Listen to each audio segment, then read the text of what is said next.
66 million years ago, in the jungles of North America, everything suddenly goes silent.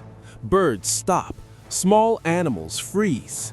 The air becomes heavy. The ground slowly begins to vibrate, and with every footstep, the soil starts to tremble. Then, from between the trees, a shadow begins to emerge. At first, only the outline is visible, then the head, then the teeth. This was not a normal predator. This was walking extinction, not for itself, but for other animals. A 20-foot-long body, a skull like concrete, and eyes that are searching for only one thing: meat. Where it stood, the ecosystem itself would freeze. The breath of nearby animals would dry up, and whoever came in its path would be reduced to history.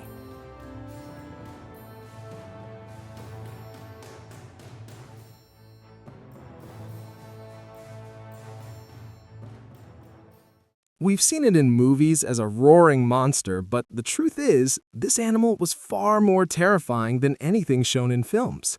And the most shocking part? Most of what we think we know about it is wrong. In 1990, in the Badlands of Montana, hot air was blowing, the ground was cracked, and a paleontologist was slowly brushing away sandstone. It felt like routine work. Sometimes they would find a hadrosaur bone, sometimes a small carnivore.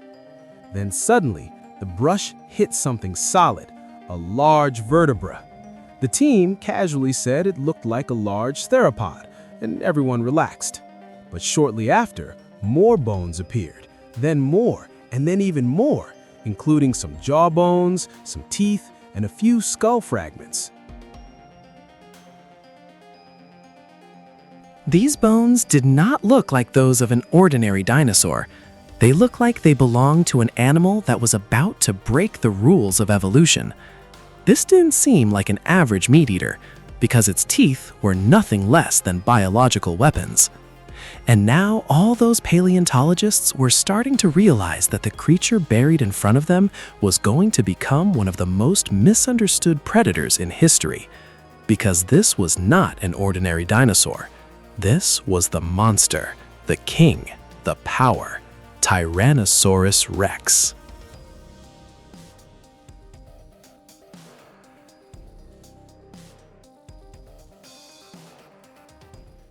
The moment you hear the name, an image appears in your mind. A big head, tiny arms, and a roaring monster. But here's the twist. What we've seen in movies isn't even 20% of the real T-Rex. For now, we won't talk much about it. Not its size, not its speed, not its bite force. For now, just understand this. T-Rex wasn't just a big dinosaur. It was nature's experimental creature whose limits were tested by Earth itself. But how? To understand that, we have to go back in time to the late Cretaceous in North America, today's Montana, Wyoming, and Alberta. Back then, these areas were lush green floodplains, rivers were everywhere, forests were extremely dense, humidity was so heavy that even breathing felt weighted. This period roughly ranged from 100 million to 66 million years ago, and if you somehow time traveled there, you wouldn't survive even 5 minutes because compared to today's Earth, back then the planet was 6 to 10 degrees Celsius warmer, which sounds small on paper, but in reality, if Earth became that warm again today, it would look like hell. There was no ice, even in the polar regions. Even Antarctica used to be a jungle. Night cooling almost didn't exist. Day or night, the air stayed hot. During the late Cretaceous period, a giant shallow sea ran through the middle of North America called the Western Interior Seaway. It started from the Gulf of Mexico and went straight to the Arctic Ocean, splitting North America into two parts. The left side of the shallow sea was the Rocky Mountains region, and the right side was dense forests. T-Rex lived on the left side, in scientific terms, Western North America, which today is known as Montana and Wyoming. This means T-Rex was literally living on an island continent where rivers, swamps, and marshes were everywhere, making it a perfect ambush territory. Once again, let's go back to the scientists' fossil discoveries, where shock after shock kept coming, because as they uncovered more skeleton fragments of T-Rex, a disturbing pattern emerged. Every new specimen was more massive and larger than the previous one. It was as if evolution was slowly turning up the volume knob. A full-grown Tyrannosaurus Rex was 40 feet long and 12 feet tall, weighing 8 to 9 tons, even heavier than an adult African elephant. Its skull alone was over 5 feet long, and its teeth? They were 7 to 9 inch serrated blades, each tooth like a steak knife. But it wasn't just the size that was crazy. Its neck muscles were so powerful that it could swing its head like a bowling ball. Then, scientists noticed muscle attachment marks on its bones.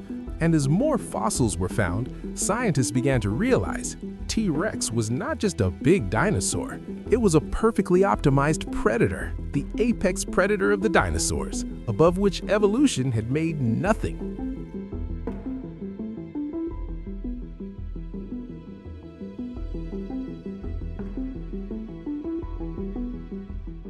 Now, the question arises, how do scientists even know the T-Rex was so powerful? The answer is simple. They compared T-Rex to modern animals like crocodiles, birds, Komodo dragons, etc. Then they examined stress marks inside the bones, measured muscle attachment points, calculated jaw leverage, and then created computer models. From this, they found that T-Rex's bite force was 35,000 newtons, higher than any land animal. What does this mean? It didn't just tear meat, it could crush bones too.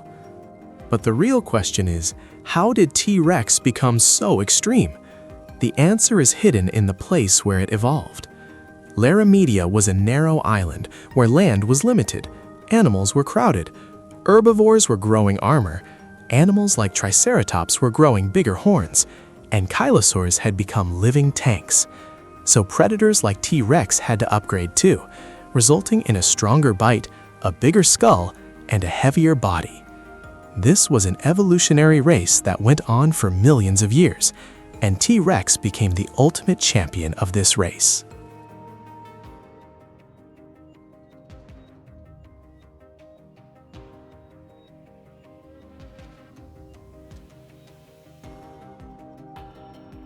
In movies, we always see T-Rex as a chasing and roaring predator, but in reality, T-Rex was a patient and calculating hunter.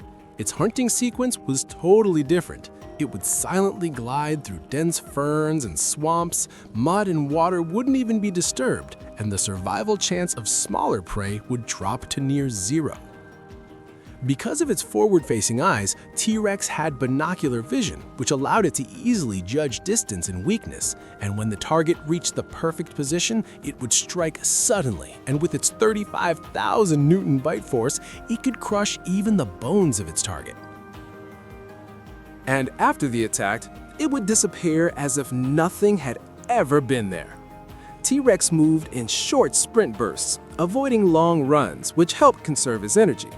Its stride length was 4 to 5 meters, and its top sprint speed was 25 to 30 kilometers per hour. But an animal that was superior in every way, that was nothing less than terror for other creatures that sat at the very top of the food chain, still went extinct. What was the reason that ended this king's empire? It wasn't killed by another predator, nor by any disease. What ended it was a disaster. 66 million years ago, near Mexico's Yucatan Peninsula, an asteroid slammed into Earth almost 10 kilometers in diameter. The moment it hit, the impact was so powerful that energy equal to 100 billion nuclear bombs was released. Tsunamis rose up to 1,000 feet high, shockwaves rippled through Earth's crust, and molten rocks began falling from the sky like rain. North America literally began to burn. Forests ignited, oceans became acidic, and the atmosphere turned dark, blocking out sunlight. Scientists today call this phase impact winter. For months, the sun did not rise, photosynthesis stopped, plants began to die, which caused herbivores to starve. And when the prey itself started disappearing, how could predators like T-Rex survive? T-Rex depended on meat, and suddenly there was nothing left to eat around it. But the loss of prey was only the trigger, because when the atmosphere thickened and sunlight could no longer reach Earth, the planet cooled by 4 to 5 degrees Celsius in a very short time, and T-Rex's metabolism, which was optimized for a warm climate, turned this change into hell. According to Steve Brusatte, Tyrannosaurus was built for a greenhouse world. When the greenhouse collapsed, so did the king, which means a small temperature shift equals massive biological collapse. Then, for the next 1 to 2 years, Earth's atmosphere was filled with so much dust and harmful gases that even breathing became difficult for animals. Then, within 10 to 50 years, the majority of T-Rex went extinct. A few last individuals survived for 50 to 100 years, and after that, this species, along with most other animals, completely disappeared. In geology, this event is known as an instant extinction.